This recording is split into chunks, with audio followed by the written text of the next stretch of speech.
Merhaba, ben Samet Kuzu. iMul projesinin sahibiyim. Aynı zamanda da iMul projesinin fikir sahibiyim. Size iMul nedir? Bununla alakalı önce bahsedeyim.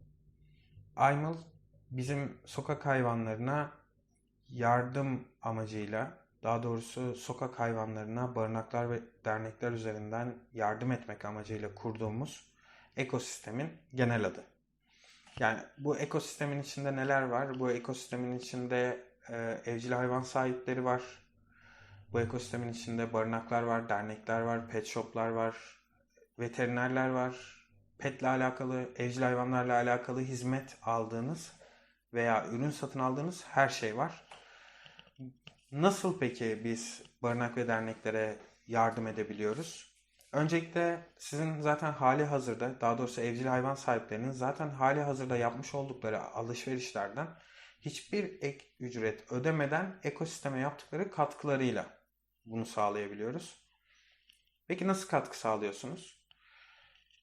Çevrenizde bulunan ve ekosisteme dahil olan, iMul ekosistemine dahil olmuş olan pet shoplardan, pet otellerinden, pet eğitim merkezlerinden ya da veterinerlerden aldığınız hizmetler ya da aldığınız ürünler karşılığında bizim sizi o işletmeye yönlendirmemiz karşılığında yapılan alışverişin binde 5 tutarında o işletmenin iMul'da tuttuğu bir hesaptan kesilen binde 5 yönlendirme hizmeti bu havuza dahil olup, yani bu havuza aktarılıp bu sayede de barınak ve derneklere fon sağlamış oluyoruz. Yani yardımcı olmuş oluyoruz. Destek olmuş oluyoruz. Bazı sorular var. Bu sorulara cevap vermek istiyorum şimdi. O sorulara cevap verdiğim zaman tahmin ediyorum proje çok daha iyi anlaşılacak. iMul projesi nasıl çalışacak? iMul projesi az önce bahsettiğim gibi çalışacak. Biz yönlendirme hizmet bedeli keseceğiz. Yani aslında bu bir reklam hizmet bedeli.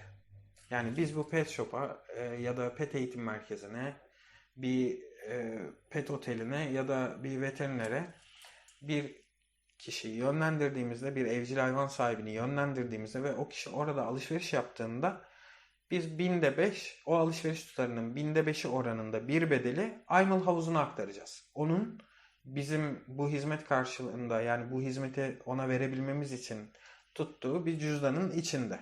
Cüzdan olabilir, işte hesabı olabilir iMul'un içinde. iMul projesinin içinde. Bu şekilde çalışacak sistem. Evcil hayvanlarımın ihtiyaçlarını nasıl karşılayacağım ve aynı zamanda hayvan barınaklarına ve derneklere nasıl fon sağlayacağım.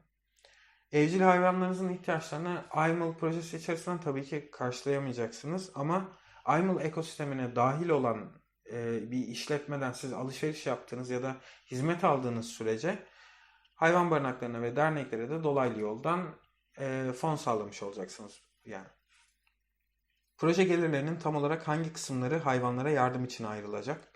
Proje gelirlerinin aslında bununla alakalı bir grafiğimiz var white paper'ımızda. Onu incelerseniz göreceksiniz. Orada bir iMul havuzumuz var, pool'umuz var.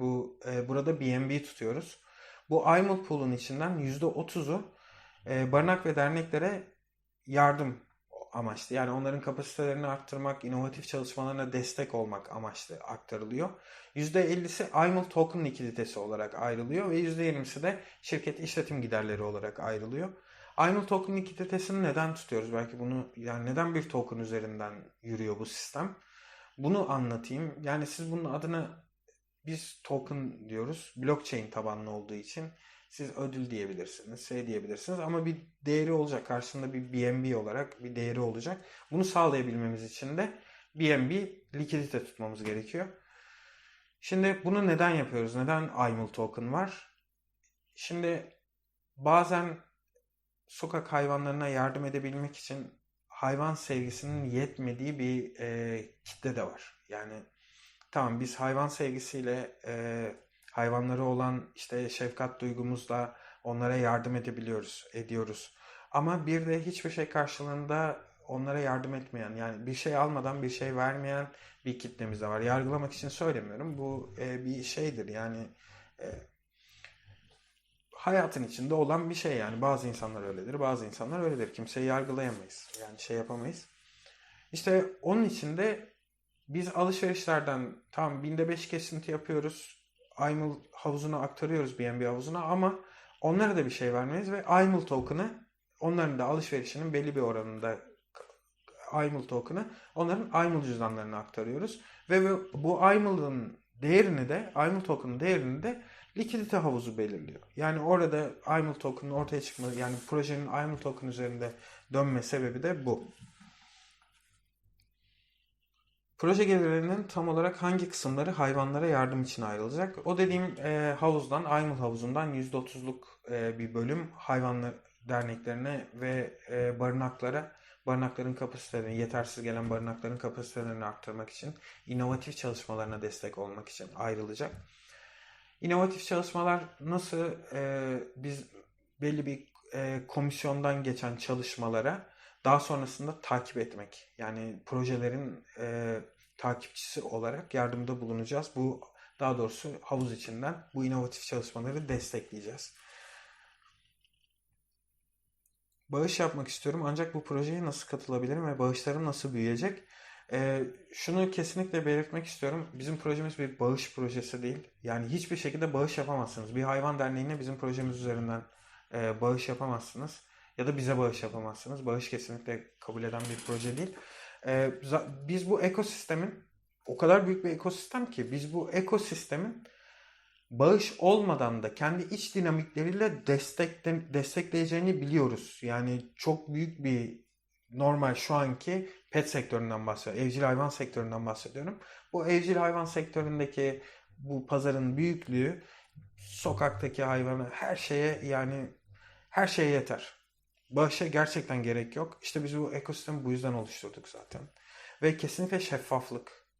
Her şey şeffaf olacak. Blockchain üzerinde zaten bunu tutmamızın bir nedeni de o.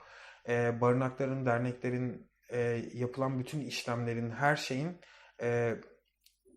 kaydını oradan herkes takip edebilecek. Yani bizim kesinlikle mottomuz bu. Yani şeffaf olması.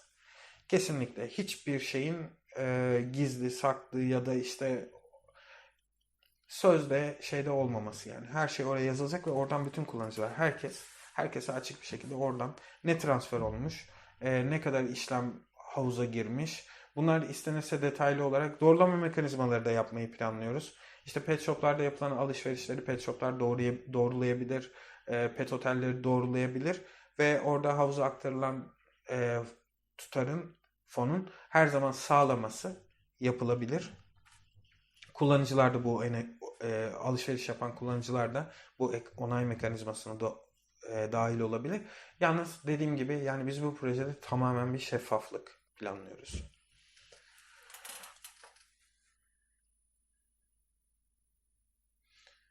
Projeye katılmak için ne tür işlemler yapmam gerekecek ve bağışlarımı nasıl yöneteceğim? Bağış kesinlikle yok. Onu zaten az önceki soruda belirtmiştim. Ne tür işlemler yapmak gerek? Bizim bir IML şeyimiz var, uygulamamız var. Playtone değil, diğer IML uygulaması. Bunu indirip kapısında şu IML kare kodunu gördüğünüz pet shop'un ya da işte hizmet aldığınız işletmenin içeriye girdiğinizde o kare kodu okutup yaptığınız alışverişin tutarını yazıyorsunuz. Alışveriş yaptığınız işletmenin uygulama içinde düşüyor önüne. O onay verdiğinde de otomatik olarak ondan binde 5 kesiliyor. Sizin de hak edişiniz olan IML token IML cüzdanınıza aktarılıyor. Böyle bir mekanizma var.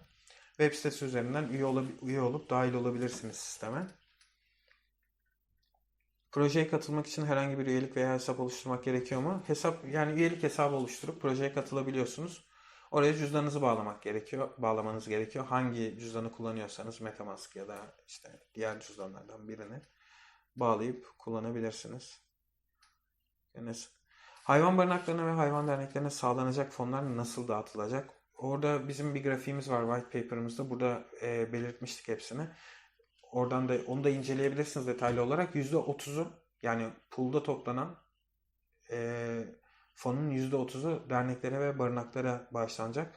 Bu arada diğer soruya geçeyim. Bir konu daha var, onu da açıklayacağım. IML projesi hangi evcil hayvanları kapsayacak? Sadece köpek ve kedilere mi odaklanacak? Aslında kedi köpek diye ayıramayız onu. IMAL'ın anlaşmalı olduğu bütün iş yerlerinde soru o doğru değil mi? Evcil hayvanları. Yani aslında şu değil. Sizin kediniz varsa, kuşunuz varsa kullanabilir miyim sistemi falan değil.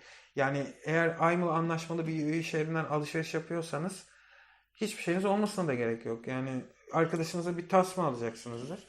O tasmanın ödemesini yaparken aynı sistemini bile kullanabilirsiniz. Yani aslında önemli olan bizim üye iş yeri. Yani üye iş yerinden yaptığınız alışverişlerde. Bunun için yani kuşunuz da varsa kullanabilirsiniz.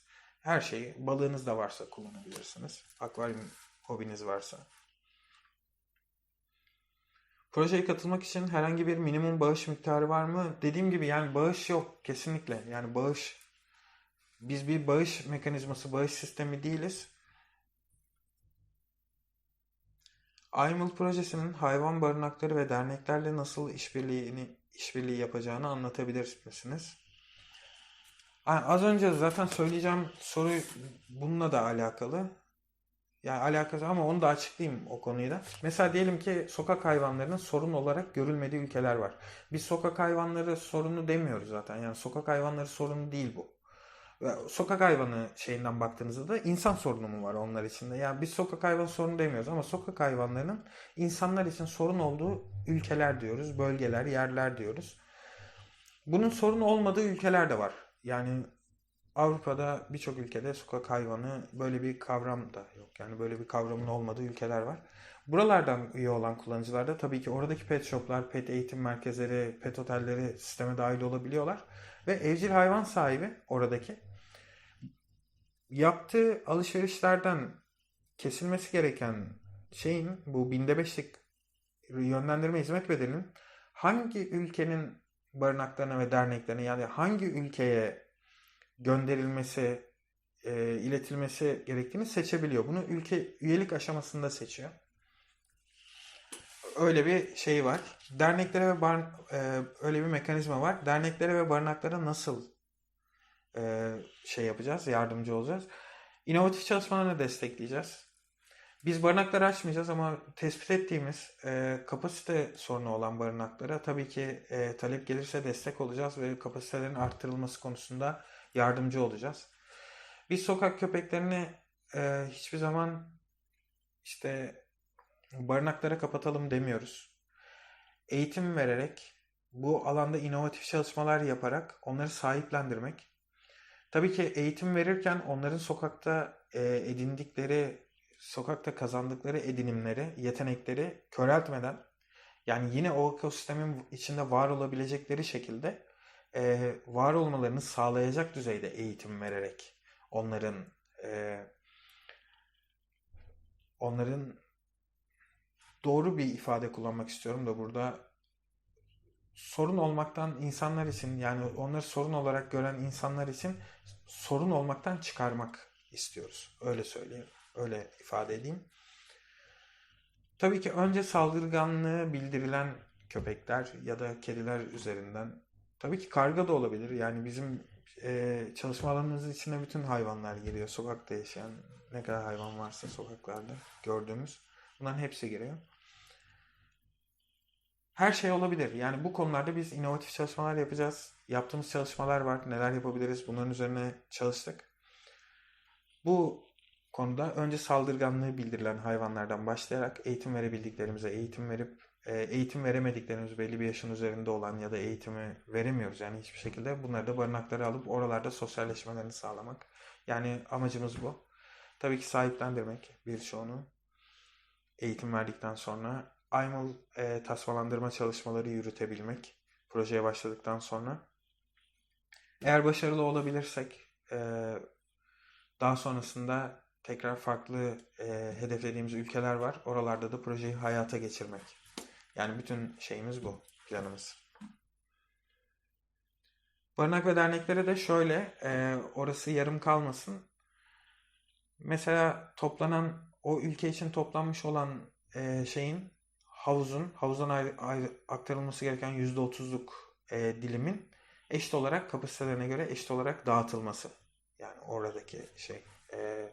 Biz genelde bunu havuzdan nakit olarak bağışlayacağız yani barınak ve derneklere. Hayvan barınakları ve derneklerine. İnovatif çalışmalarını da destekleyeceğiz bu arada. Bu proje yalnızca belirli bir coğrafi bölgede mi geçerli olacak yoksa küresel bir proje mi olacak? Az önce dediğim gibi yani başlangıçta Türkiye'de planlıyoruz. Daha sonrasında ise hedeflediğimiz bazı ülkeler var. Türkiye, Amerika, Rusya ve Romanya.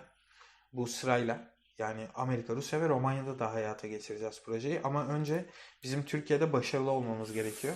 Bu ülkeler tabii bizim araştırmalarımız, yaptığımız çalışmalar sonucunda sokak hayvanlarının sorun olarak görüldüğü, insanlar tarafından sorun olarak görüldüğü ülkeler. O yüzden bu ülkelere sırayla yani çıkmayı planlıyoruz. Tabii oradaki pazar büyüklüğünün de bir şeyi var bizim. Yani hem sorun olarak görülmesi gerekiyor hem de pazar büyüklüğünün bizim girebileceğimiz yani Türkiye'de bu konuda başarılı olduktan sonra girebileceğimiz potansiyeli barındırması gerekiyor o pazarın. Projeye katılanlar için ne tür teşvikler veya ödüller düşünülüyor? iMove Token'dan bahsetmiştim. iMove Token projenin içinde projeye dahil olan ve alışveriş yaptıkça da kazanılabilecek bir token ve bunu da kesinlikle yapılan alışverişlerden yine elde edilen o binde beşlik havuza aktarılan fondan likiditesi sağlanarak şey yapılıyor. Yani değeri belirleniyor. Projeye bağış yapmak için sadece kripto para birimi mi kabul edilecek yoksa diğer ödeme yöntemleri de kullanılabilecek mi? Bu bağış konusunu yani yine sorulmuş. Bağış yok kesinlikle ama şunu anlatayım. Sadece kripto mesela tabii ki bu sorulur. Yani aklınıza da geliyordur. Biz pet otel, pet shop yani üye iş yerleri hesabında bizim reklam hesabımızda kripto para mı tutacak yoksa para mı tutacak? Şöyle söyleyeyim. Türkiye'de mesela yasalar var. Kesinlikle kripto para emtia yerine geçmiyor. O yüzden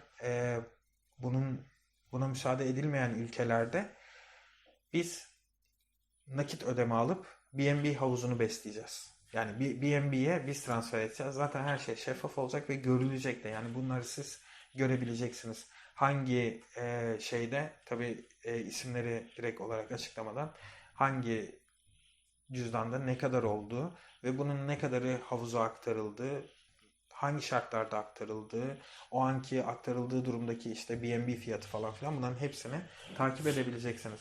Bizim tek olayımız şeffaflık. Biz bunu istiyoruz. Yani bunu sağlamak istiyoruz ve sağlayacağız da yapacağız da. Gizli hiçbir bilgi olmayacak. Yani bütün her şey direkt blockchain üzerinde. Zaten blockchain tabanlı olmasında bu yüzden olması da çok önemli. Yani şeffaflık üzerine. Projede görev almak veya gönüllü olmak isteyenler nasıl başvuruda bulunacak? Projede gönüllülük yok. Yani bu bir sonuçta kar amacı gütmeyen bir kuruluş değil. Ama iş başvurusunda tabii ki biz projeye başladığımızda iş başvurusunda bulunabilirsiniz. Açık pozisyonları orada belirtiriz. Hangi şehirlerde hangi pozisyonlar olacak bunları belirtiriz. Ona göre de iş başvurusunda tabii ki bulunabilirsiniz. Ama gönüllülük olmayacak. Yani bu kadar. Çok teşekkür ediyorum.